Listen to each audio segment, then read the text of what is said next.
Hello my friends, welcome back. It's Nat Walsh with TLC Designs.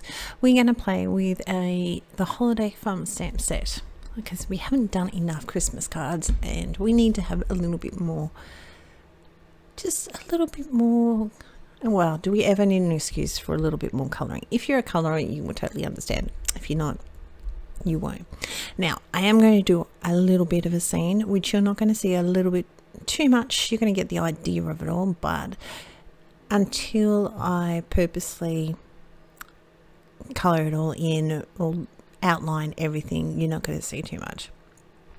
So what we're doing is we're going to make a little scene with a little girl who's entering a house, or it's almost like she's about to turn the doorknob, but you know, she could be knocking on the door and visiting her friends for Christmas.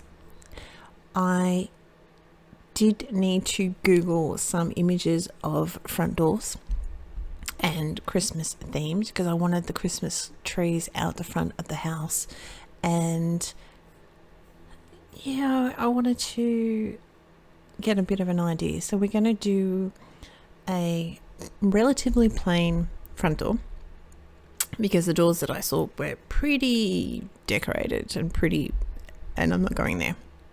Not doing that. So we're going to have a pretty plain front door, and we're going to put, now I don't know whether this is called everywhere, but cladding on the walls, because it gave it a little bit of interest in the background, but at the same point it wasn't too overwhelming to take away from our images. What I'm doing here is I'm just roughly marking out. It's taken me a little while to figure out what I want to do, whether I want to do a centimetre, which is about an inch is 2.5 centimetres. I don't know my math, but I basically did about 0.9 of a centimetre, but don't stress too much, just eyeball it and just see how much you want to go, whether you do every 3/4 of an inch or just every 1/4 of an inch. 1/4 of an inch might be a nice, no, I would say probably about 1/2 an inch or something like that. So that's what I'm putting in here. I'm going to outline this all with a multi liner, Copic multi-liner. The cladding, the floor and the pathway, which will get changed around, is going to be from a 0.5 multi-liner. But you're going to see that I'm going to do the inside of the door, which I've already marked out, and my door knob in a 0.3. So I'm just sort of had a bit of a look roughly on how big I want my doorknob to be, because obviously you don't want it too big and you don't want it too small. It's just right. I will erase all those bits and pieces. Now I've trimmed this down with just a rectangle nesting circle. Now in Australia, if I haven't mentioned it before, which I think I probably have, our card bases are half of an A4, and honestly you've got an A2 and your A3 and all that sort of stuff. I think they're quite different, because A3 here in Australia is like double size of an A4, which is not, to us, everything. We don't have document sizes and A4 and that sort of stuff. We just have A4. That's it. So what we do is we half of an A4, so our card bases are narrower and a little bit longer from my understanding. So these nesting rectangles match the Aussie sizes basically. So with the 0.3 I am marking out the inset part of my door. and we'll just rub it out, because if you have any of your grey lead pencil underneath your Copic, you won't be able to remove it, so you need to remove that before. So our skin is my usual E04, E11, I either usually go at E01 or a 00. In this case we're going to go 01 and then a E000. Pretty relatively plain and simple colouring at this point. A lot of these images are very, very small, so we're not going to fuss too much. I am still going to have my 3 colours for 99% of what I'm doing, because I just can't help myself. The hair that we're going to colour is E47, E45, E43 and E41. Just tidying that up a little bit. I wasn't too sure about how to, with the little flicks of her hair. I'm just going to put a little bit of darkness underneath the reef, just so it makes it stand out a little bit more and gives it a little bit more dimension. We're going to do a little bit of tip to tip. There's going to be more later on when I go to colour my Christmas trees. What I found was, even though there are only 2 points difference between the lightest and the middle, so I just needed a little bit of an extra step down in my colouring, just to provide her with a little bit more dimension to her hair. She's got fairly light hair. We've zoomed in a little bit more. We've got our B's, which are going to be B28, B24 and B32. Now, the colour combination, how I get my colour combinations sometimes are purely either looking through my charts, or in this situation what I did was I just happened to be watching a video and she was colouring and I thought, let's have a try of those colours. So that's what I would suggest. Have a look through other videos, and if you happen to like that colour combination, then give that a crack and give that. I always make sure you write it down, because I like to make sure I can look back. So if someone hypothetically wants me to do quite a few of these cards, then I have the colours already written down, that I know exactly what I've done.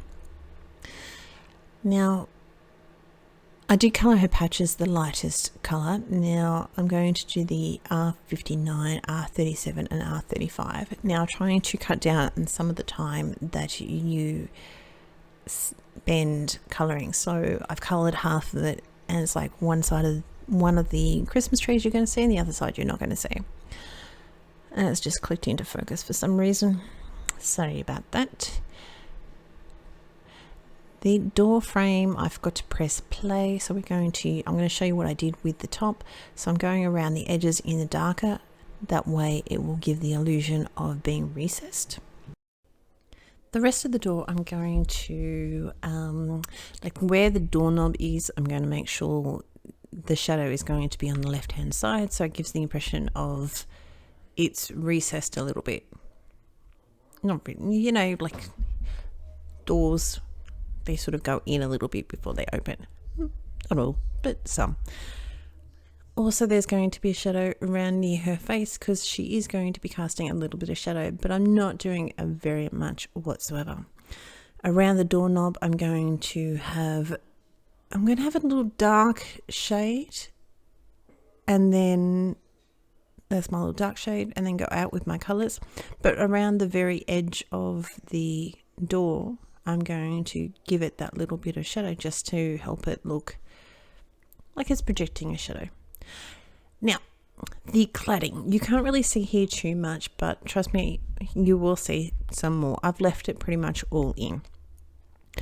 With this, I don't know if other people, I think I said this, I don't know if other people said have cladding or have that particular word, but it is like a sloped wood panel.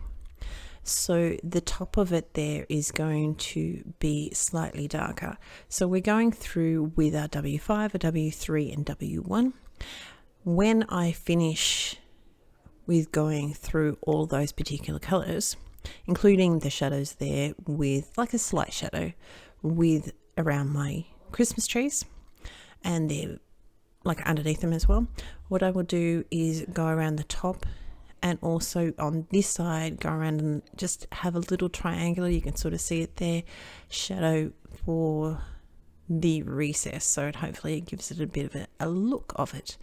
And I'm not blending that in whatsoever. Well, it looked like I did, but I wasn't. Honest, trust me.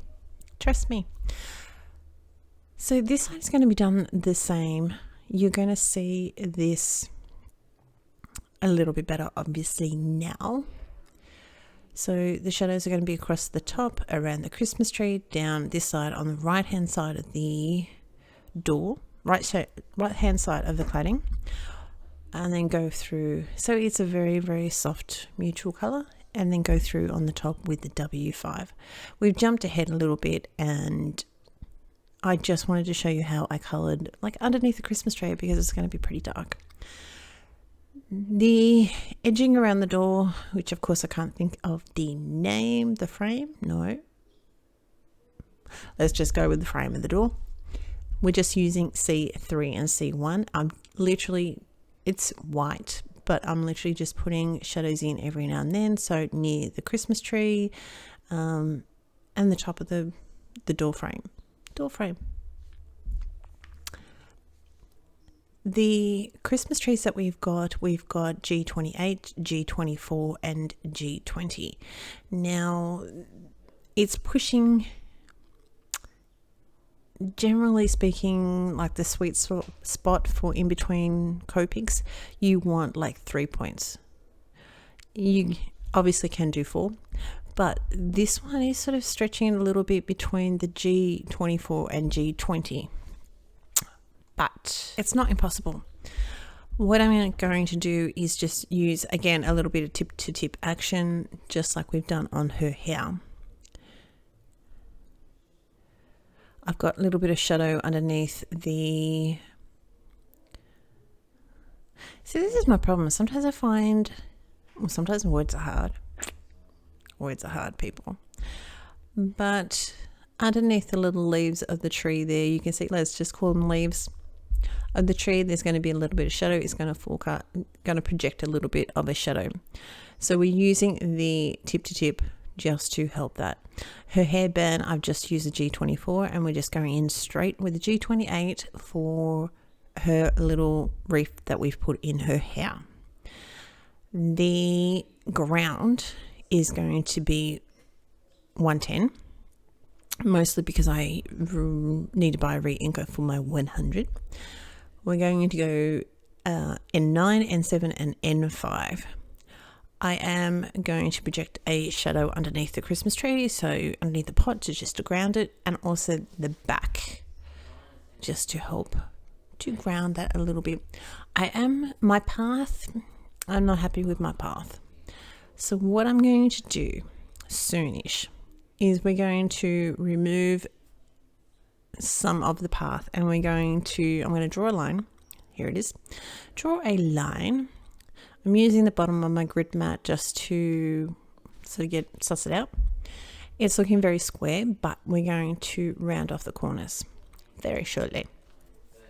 Now I do have the black lines from my path, but by the time we color it, like, you're pretty close there so you can see it, but anyone else is not going to see it. I've just rounded off my corners, just taken that edge out of the corners of my mat just to make sure that it looks a little bit more natural. I ummed and ahed about what to do with my mat. I really wanted welcome written in, but considering it's a Christmas card and I don't actually like my writing, not when I try and do it like printed, like straight letters. We're using our E29, 27, 25 and 23 for our mat. And there's not enough space for, the other thing I was thinking of Merry Christmas, but there's not enough space. not for it not to be underneath her feet, and we don't particularly want that. So that's going to be pretty much my card. We've just got some brown cardstock. I know brown is not really very Christmassy, but I liked the muted background of that. I just thought that if I did a little bit of red, a little bit of blue, it was just going to overtake a little bit. The last thing, we've got quite a good margin of a border around there. The last thing I'm going to do is a little bit of stickles. Now, down below in the description box, I will leave a link over to this stamp set where you're going to find the Christmas baubles, the stars, the wreath, the little girl. There's a couple of little girls. And I encourage you just to give a try and make a little scene for your people. That's it. Take care. Merry Christmas. Talk to you soon. Bye.